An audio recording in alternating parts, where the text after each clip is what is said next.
Alright, for now, I think I've talked enough about all the couples that are years old. It's time to step back into the modern era of 90 Day Fiancé. And let's be honest, we all knew this day was coming. At the beginning of the season, I thought Steven was just some goofy but mostly harmless guy whose weirdness was part of his charm. You know, if you find it charming to do this to a wine glass. But there may be something a little more sinister behind Steven's motives. Is Steven really the innocent, goofy little Mormon fella that he claims he is? Or is that just a front for possibly the biggest Chad of all time?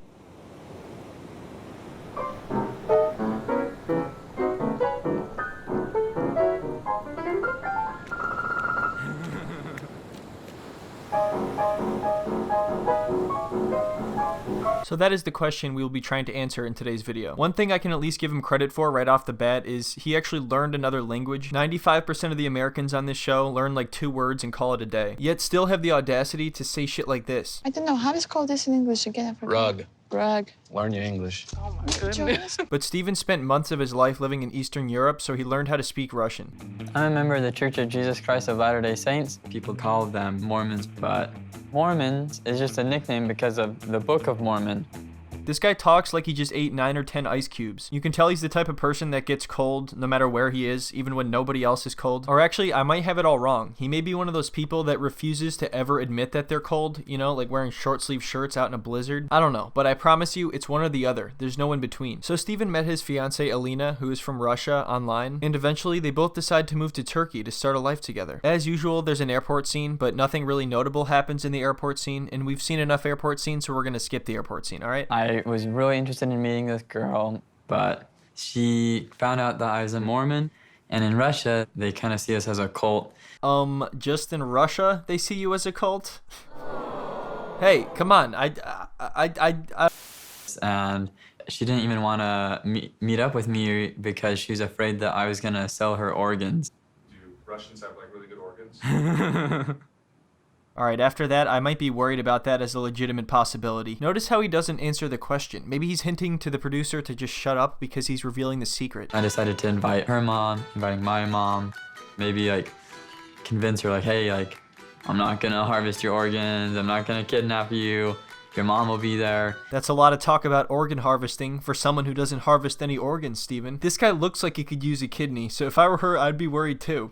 Which is kind of silly. I feel like it'd be just as easy to kidnap 2 people, but... Alright, now I'm starting to seriously think this guy's harvesting organs. Now we've been dating for over a year, and we want to start our lives together.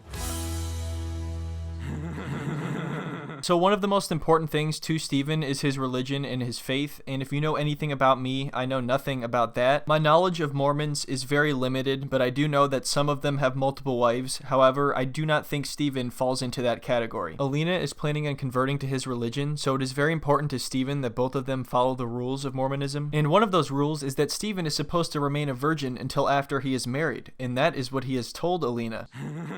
We learn pretty quickly that that's not true, although he does say he plans on telling Alina. It's just when are you going to tell her? When you move to another country to live together, that's when you're going to tell her? So even before that happens, Alina gets a bad feeling about all the different women that Steven has been talking to. He claims that they're just friends and nothing more, but she doesn't like the fact that he spends the night with some of them. So just like all good marriages begin, she tries to set him up and expose him as a cheater. She has one of her friends message Steven and try to get him to flirt with her. So keep that in mind as we continue. So once they both get to Turkey, Alina wants to stay with Steven, but he doesn't want that because he's too afraid he'll be tempted. If we were sleeping in the same area, it'd be a lot more tempting to scootily poop. Alright, putting aside the fact that he just used the word scootily poop. What does scootling poop mean? Learn your English. She tells him straight up that she has no problem waiting until they are married and that she will even stay in a separate room, but he's like, nah, it's gonna be too difficult for me. If she is really saying that she is not going to scootily poop with Steven until after they are married, then it doesn't really matter how tempted he is, because it's not gonna happen. You can challenge your faith by this. The scootily You must poop. test your faith. Yeah. I can lock the door for the night. He's nodding along, but you can tell that he's barely listening and his mind is already made up. Would you be open to maybe looking at where the hostel is booked tomorrow? And then you will cancel it. If you're not comfortable with it, then we can cancel it. Yes, we can do that. I think it's kind of ridiculous that he can't just stay with her, but at the same time, if they agreed on staying in separate locations before they came here, then it is a little bit unfair of her to try to get him to cancel it now. Her insistence on us Everyone has voice cracks every now and then, but this guy's numbers are off the charts. We're talking about 6, 7 cracks a sentence. And I'm no stranger to voice cracks. I've had to edit many of my audio clips. Fuck. Distance on us staying in the same apartment makes me nervous because I've sinned before, and I've been waiting to confess to Lena that I'm not a virgin. You're not a virgin? What version? You ready to go to bed? Yeah. Yeah.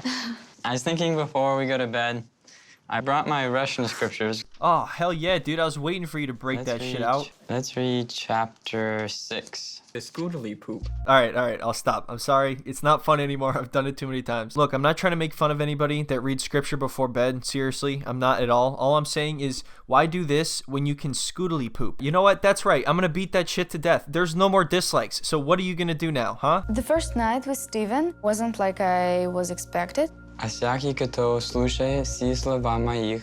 Oh, really? This isn't what you expected? I think this is the only way I could have imagined the first night with Steven going. I really like those words, and I feel like our desire to stay abstinent is kind of how we're keeping his word. I can't believe he's able to say and do all of this when he hasn't even told her the truth about him not being a virgin. Like, what the hell, man? Isn't that a little bit important? And this is one of those things that the longer you wait, the worse it's gonna get. Первую ночь в Турции я представляла себе по-другому. Я думала, что мы со Стивеном будем обниматься перед сном, и я думала, это будет более мило. Hey, you know the deal. He doesn't want to be tempted. He wants to wait until you guys are married, but he also doesn't really want to get married right now. Yeah, right when they get there, Alina is willing to get married as soon as possible, but Steven is kind of hesitant about it and says he's not sure if he's ready, even though I thought that's the whole reason they were moving there. So now it's like, how long do we have to live apart then if you don't want to get married? But Alina actually does end up convincing him to cancel the hostel he had booked. So the problem with the living situation is solved, but there's still a lot more to come. It smells bad. It smells good. Just try it. Right when I saw this at the beginning of the season, I knew I was going to have to make a video on this guy. Oh, what the hell is he doing? Why would you do that? Why? Oh, God. Oh. So he's not allowed to drink wine because of his religion, but I'm pretty sure whatever he just did to that wine is worse. If I just showed you this image, you might think the dude got pepper sprayed. Watching him taste wine, it's a little bit awkward. I don't know if you could call that wine tasting. That was something unspeakable. At one point, Alina says that she wants a guy that can protect her, and I guess this is the guy. The man cannot even protect himself from a glass of wine. Come here with my boyfriend. It's kind of a romantic activity, and now. Oh, this is disgusting. It's like she's out with her 12-year-old brother, not her 25-year-old boyfriend. And something else I wanted to kind of confess. I haven't been 100% open and candid with you about my past. Yeah, that's a good idea, Steven. Charm her first with the whole wine glass routine and then drop the bomb. Because I'm 95% sure after she saw this, that was probably like the peak of her love for him, and now it's going to be a lot easier to explain this. I am not a virgin. I'm telling you this because I love you and I want to make sure you know everything about me. So obviously it may not seem like it from this video, but he had many opportunities to tell her the truth even since they have been in Turkey. I could be wrong, but I'm pretty sure there was a moment where she directly asked him if there was anything that he wasn't telling her, and he said no. I've probably made out with over 100, and of those... This part is so weird because for a moment she clearly thinks he's joking. Over 100 people? Really? Is he being serious? Maybe like 24, where they were kind of more intimate, and maybe about 4 or 5 where it was the scootily poop. Now see, this clearly makes it difficult to take him seriously when he talks about his religion and his faith, because even he won't take it seriously. And you know, maybe he has changed and he does take it more seriously now, but lying about it for so long is a good way to get her not to trust you, which she already didn't. When was the last time when you had intimacy with other girls? Last October. We were in a relationship. Towards the beginning, when we had just started talking. So the whole thing about whether or not Steven actually cheated is a bit of a gray area, because he says it was at a time that he didn't want to commit to an actual relationship, but she says they were in a relationship, so who really knows? So obviously Alina is very upset by this, but she does end up forgiving him because he claims that this is the entire truth now and there's nothing else she doesn't know. But as you might remember from earlier, Alina had one of her friends message Steven and try to get him to flirt with her. Now whether or not he actually flirted with her, I think the fact that Alina went to this extent to find some information out like this, it just means that the relationship is not going to work. The minute you start spying on each other and setting traps and doing some Home Alone type shit, the relationship is not going to work. I'm regretting promising Alina that I'm gonna delete my social media, because now she's constantly on my back about it, and I feel that her asking me to delete it is coming from a place of insecurity. Asking him to delete his social media is kind of ridiculous and not going to solve the problem at all. It's like if there was a room filled with trash in a house and you think the best solution is to just seal it up and try to forget about it. You haven't solved the problem, you've just put it out of sight. If she doesn't trust him, that's a serious problem. And you know, he hasn't really proven himself to be the most trustworthy guy. Is anybody texted you just like a girl? Did you get any messages from someone from Russia? Her name is Masha. So now he knows he's caught, and of course he's gonna say that she's just a friend. But if that's the case, then why do you need to be so secretive and suspicious about it? Why don't you just be honest?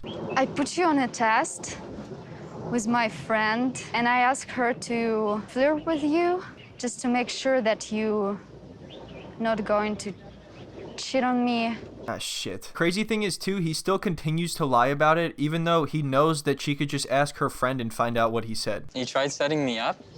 You know, to be fair, she did set you up. So, girl, you sent her? Yes, and you didn't tell me about her, which means you lied again. We didn't really even talk. It was like 2 messages, I 3 know messages. what you were talking about. So right here, he lies again by saying it was only a few messages. For whatever reason, he's just really trying to downplay how much they communicated. It's offensive that you don't trust me enough that you would try to set me up and set me up for failure. You still think it's normal that you can communicate with just random girls? I love how he says he was automatically being set up for failure. Like, how? You messaged her back and asked if she had a bathing suit and wanted to come stay with you, all without telling Alina any of that, and I think he even failed to mention in the conversation to her friend that they're together. And also, when she finally called him out on it, he still lied about it and immediately tried to turn it around on her. Now, I'm not really a big fan of the whole setup thing. I don't really think that's right or a good idea, but it's even worse that he's still trying to lie and deflect and move the blame onto her. Well, it'd be cool if you came and visited us. So I asked her if she had a swimsuit, but Why? If Steven just wanted to be friends with this person, you'd think he'd mention Alina, his fiancé. I don't remember what the messages said, but they probably wouldn't be having this conversation if he had mentioned Alina. And yet he asked her to come stay with them, meaning just him, I guess. I think Steven is specifically vague so that he can come up with a good excuse later on if he needs to. A kind gesture. I don't take it seriously. You are going to delete your social media accounts right now. Deleting the social media is not going to get rid of the trash. It's still going to be there. Also, now Steven is saying that inviting Masha to stay with them is just a kind gesture and he didn't take it seriously. None of this really makes any sense, and I don't think deleting his social media is going to make any difference. Shockingly, all of this did sort of blow over for now. Alina's mother went and visited them, and she did not seem to like Steven at all. She even asked Alina if she would just come back with her on the plane. But after Steven deleted his social media, Alina did eventually forgive him, and he earned her trust back, I guess. So now, at least on the show, they're happy and engaged and soon to be married. I know there's some good parts I probably skipped over, but I couldn't talk about everything. I just remembered there actually was something pretty funny that happened in the airport. When Steven first saw Alina, he like dropped all his bags, you know, and ran over to hug her, and it was like this big romantic thing. But he dropped his bags like right in the middle of a doorway where a bunch of people are trying to get through. So as they're embracing, there's just a bunch of people struggling and falling to get through a door in the background. It was pretty funny. Alright, so that is all I have for this video, but these two are still on the show as of now, so we'll see what else happens. Thank you so much for watching, and hopefully I will see you in the next one. The Scoodly poop.